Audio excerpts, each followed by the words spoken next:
The hotel room was too quiet for what was happening inside it. Rosé stood near the window, the city spread beneath her like a living thing, lights pulsing, unaware of how close her chest felt to collapsing. The curtains were half open, letting neon reflections crawl across the walls. Bruno leaned against the door, having closed it gently behind them, as if any loud sound might break what little balance they had left. "You didn't have to walk out with me," she said without turning around. "Yes, I did," he replied immediately.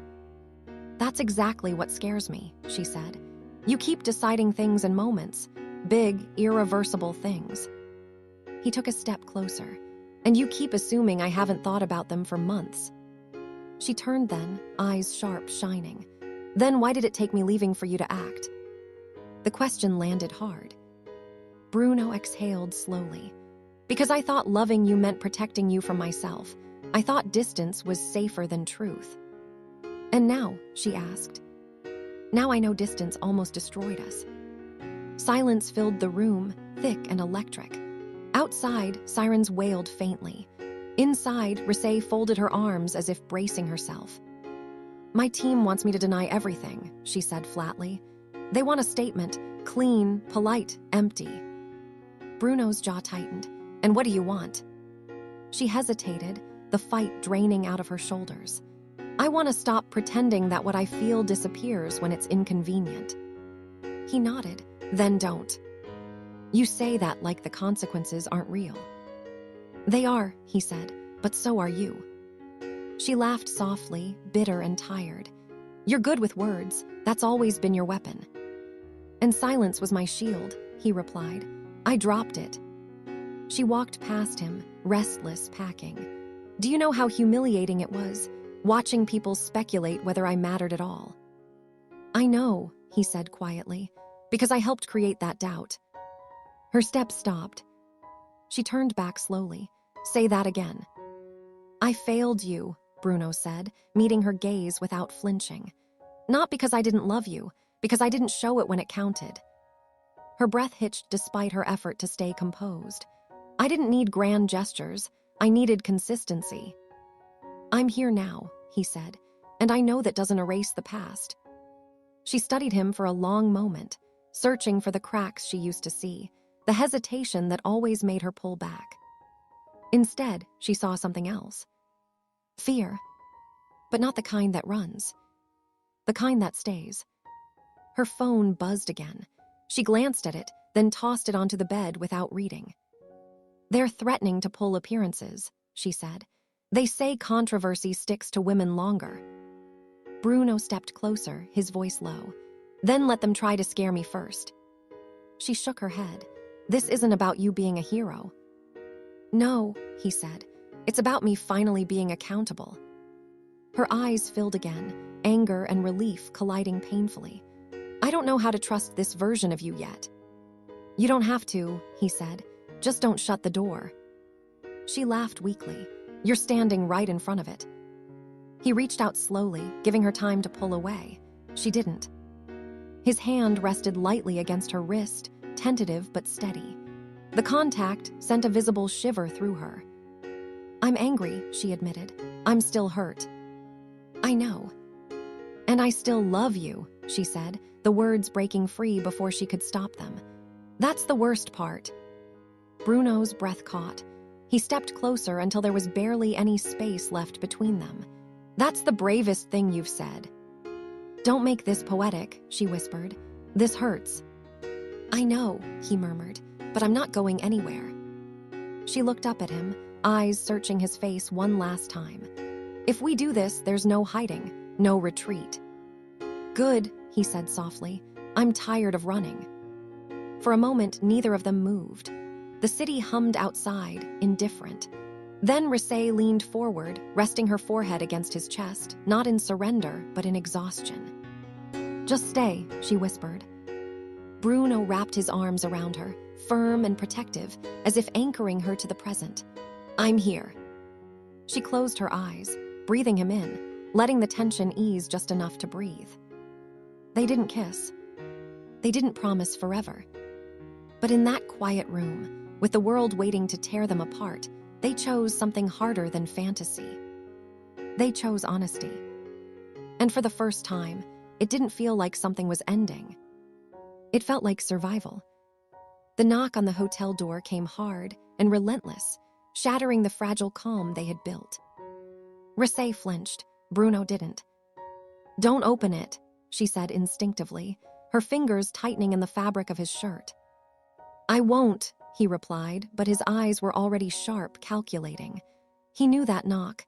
It wasn't curiosity. It was urgency dressed as authority. The knocking stopped.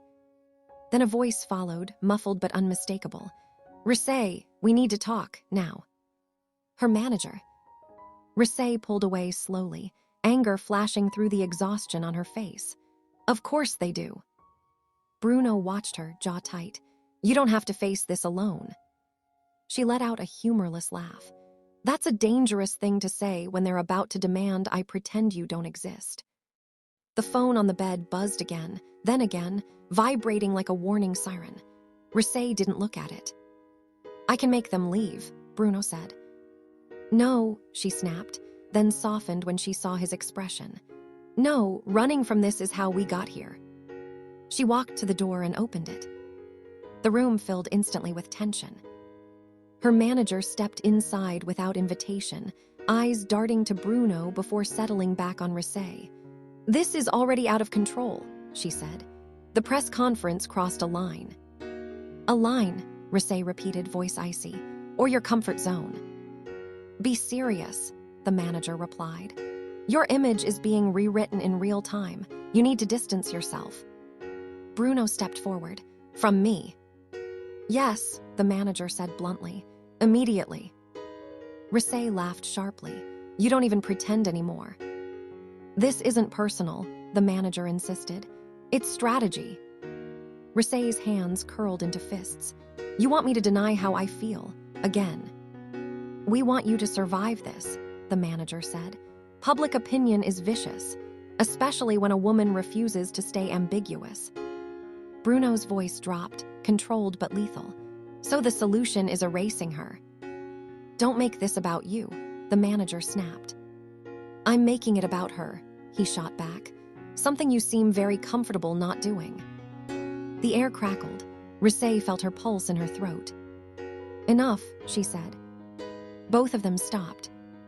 "I'm done being managed through fear," Rosé continued, her voice shaking but unwavering. "I walked away once because I was tired of shrinking. I won't do it again to make you comfortable." The manager stared at her. "If you do this openly, you risk contracts, tour, years of work." Rosé nodded slowly. "I know." Bruno looked at her then, really looked at her, and something fierce rose in his chest. "I won't let her carry that alone." The manager scoffed. "You think your career won't shield you?" Bruno stepped closer, eyes locked. "I don't need shielding, I need honesty." Silence fell heavy. Rosé felt tears burn, but she refused to let them fall. "You always told me to be authentic," she said to her manager. "This is me being authentic." The manager's face hardened. "Then don't expect us to clean up the mess." "I won't," Rosé replied. "I'll stand in it." The door closed behind the manager, with a finality that echoed through the room. For a moment, neither of them spoke. Then Rosé exhaled shakily and laughed, breathless. "I think I just blew up my entire career."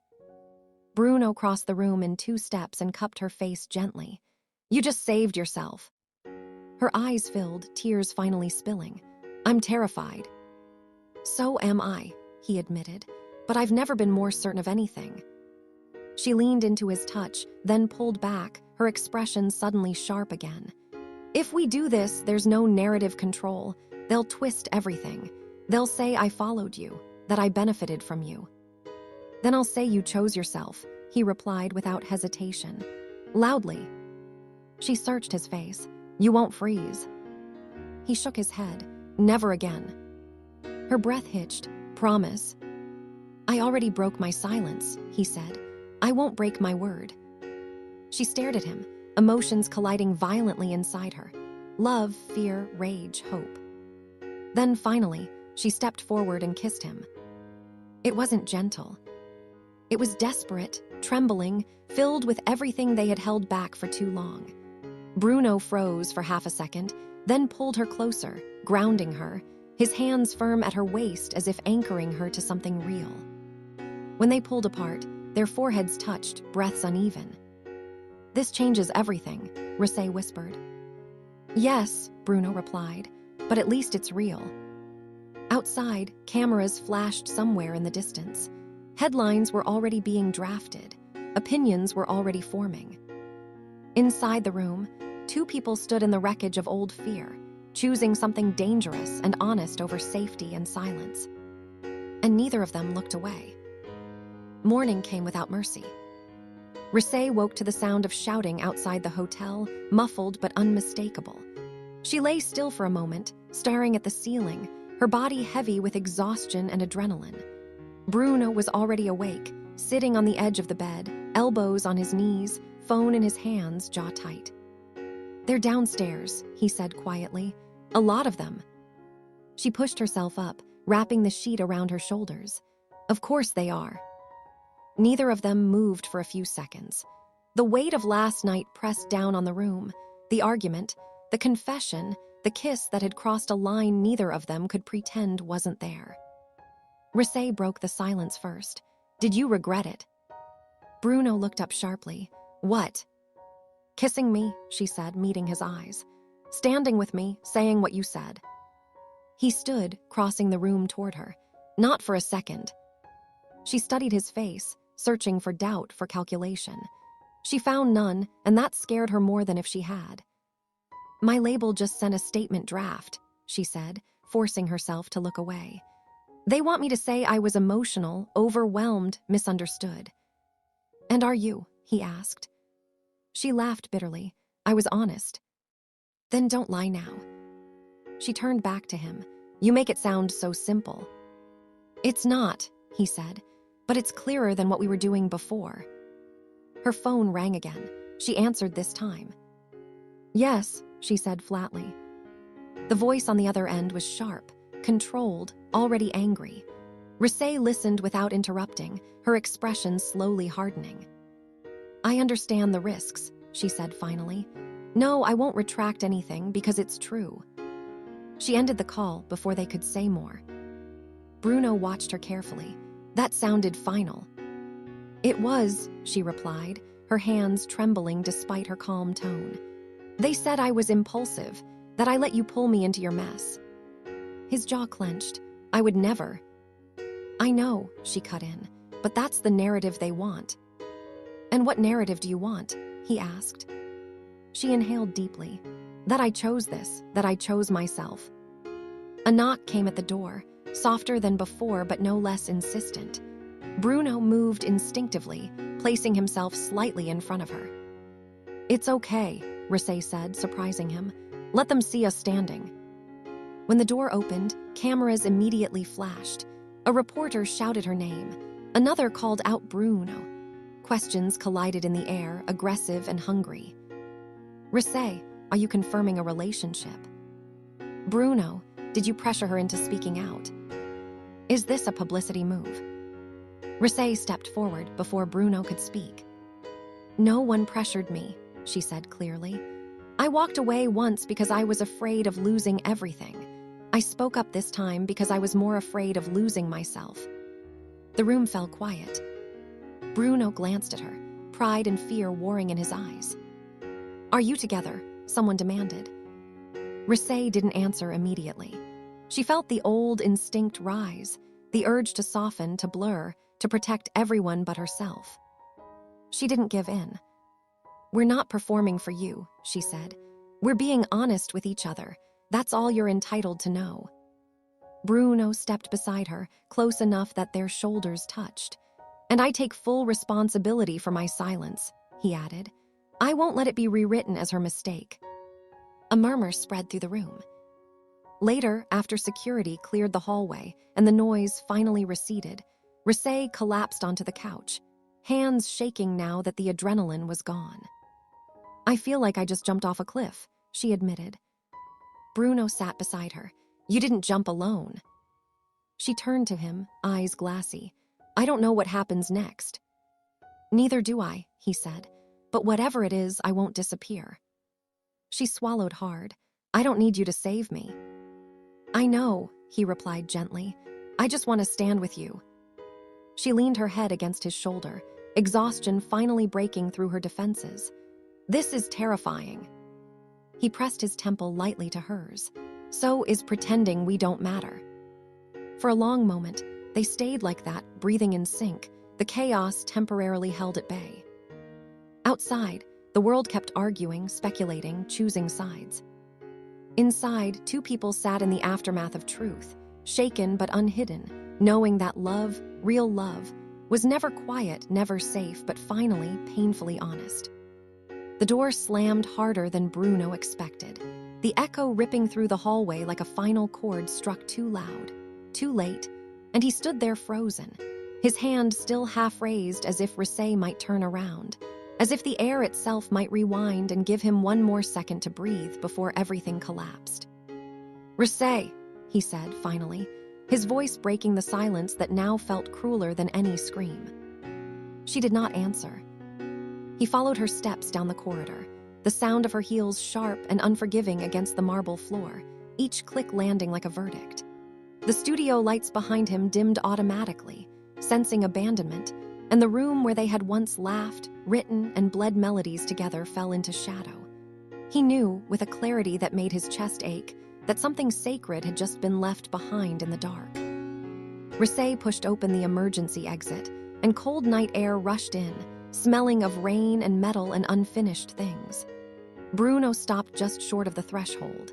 He could see her silhouette now, framed by the city lights, shoulders rigid, spine straight, as if she had trained her body not to tremble even when her heart was tearing itself apart.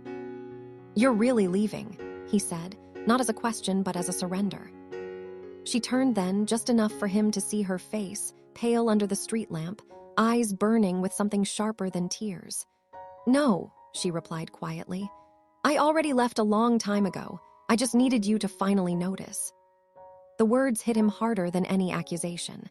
Bruno swallowed, memories flooding back uninvited. The nights she waited while he chased applause, the texts she never sent, the smiles she practiced so well the world never suspected they were rehearsed.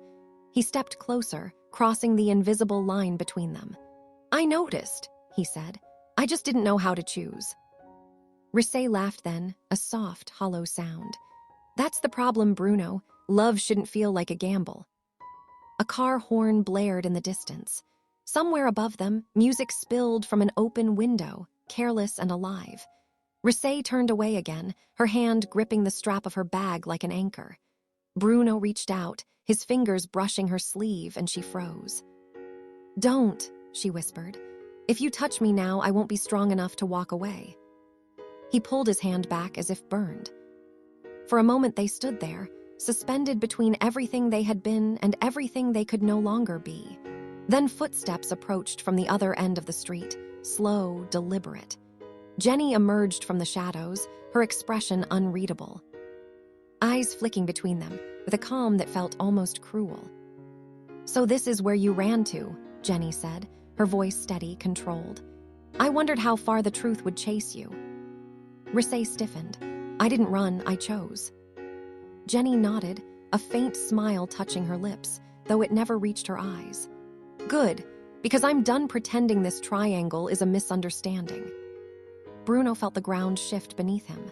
"Jenny, this isn't." "It is exactly what it looks like," Jenny interrupted, stepping closer. "I stood on stages cheering for you while you wrote songs about someone else. I defended you while rumors ate me alive. And all this time, you were too afraid to say her name out loud." Rosé finally faced her fully, their gazes locking in a silent war of restraint and history. "I never wanted to hurt you," Rosé said. "I tried to disappear. I tried to be nothing." Jenny's eyes softened, just for a second. "I know, that's what makes this worse." The rain began to fall then, light at first, then heavier, dotting the pavement with dark, spreading circles. Bruno looked between them, his chest tight, his mind screaming with everything he had never said at the right time. "I loved you both," he said hoarsely. "In different ways. Maybe that was my sin." Rosé shook her head.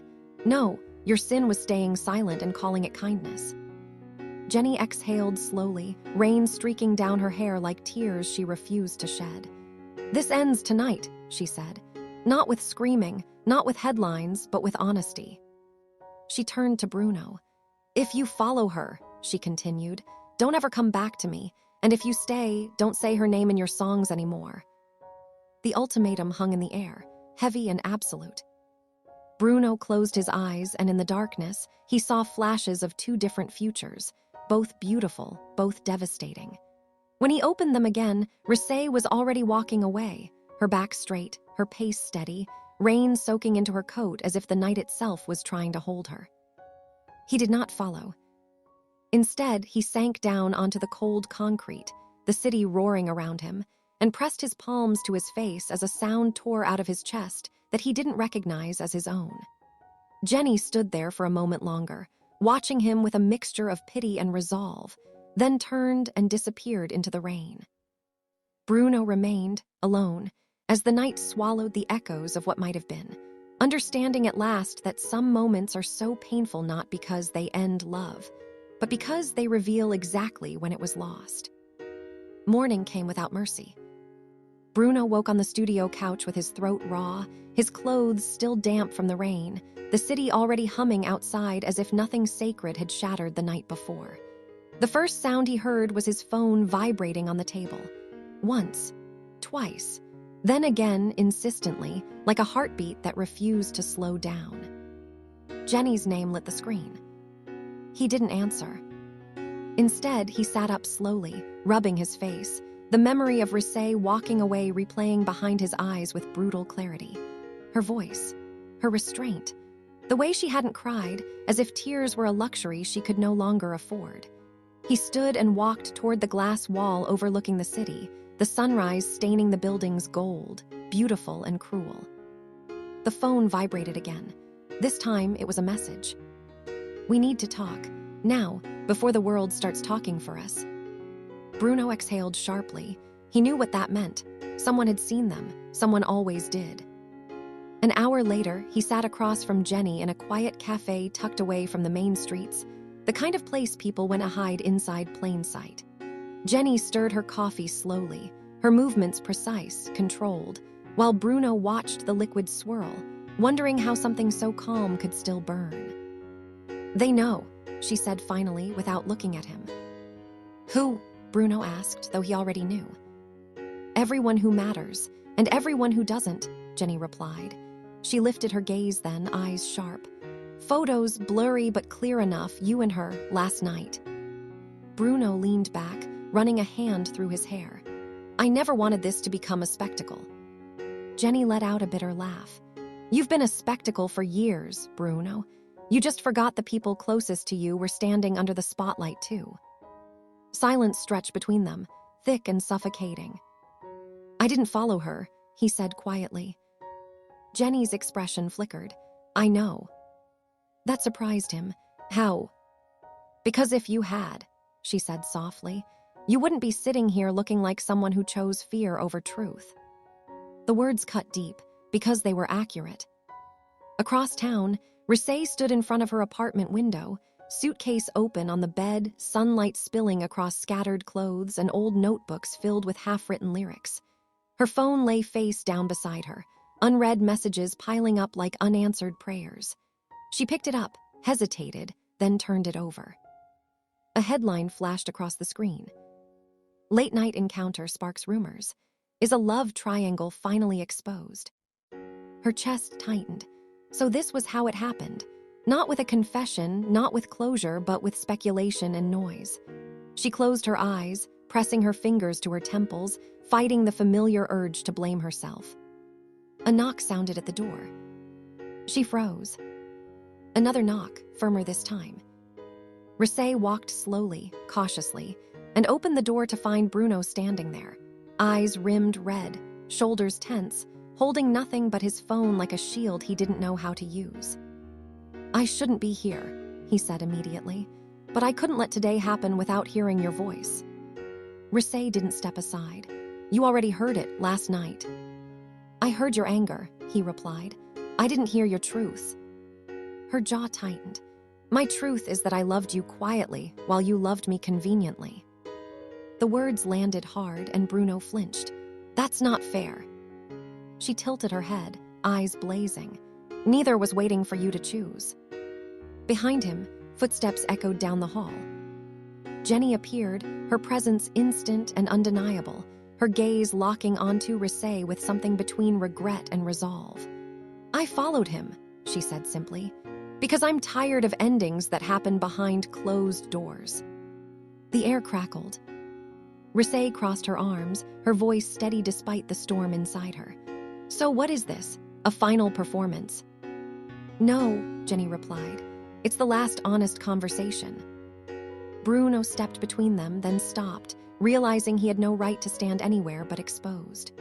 I hurt you both, he said, and I won't pretend otherwise, but I need to stop hiding behind silence. I love you, Rosé, I always have.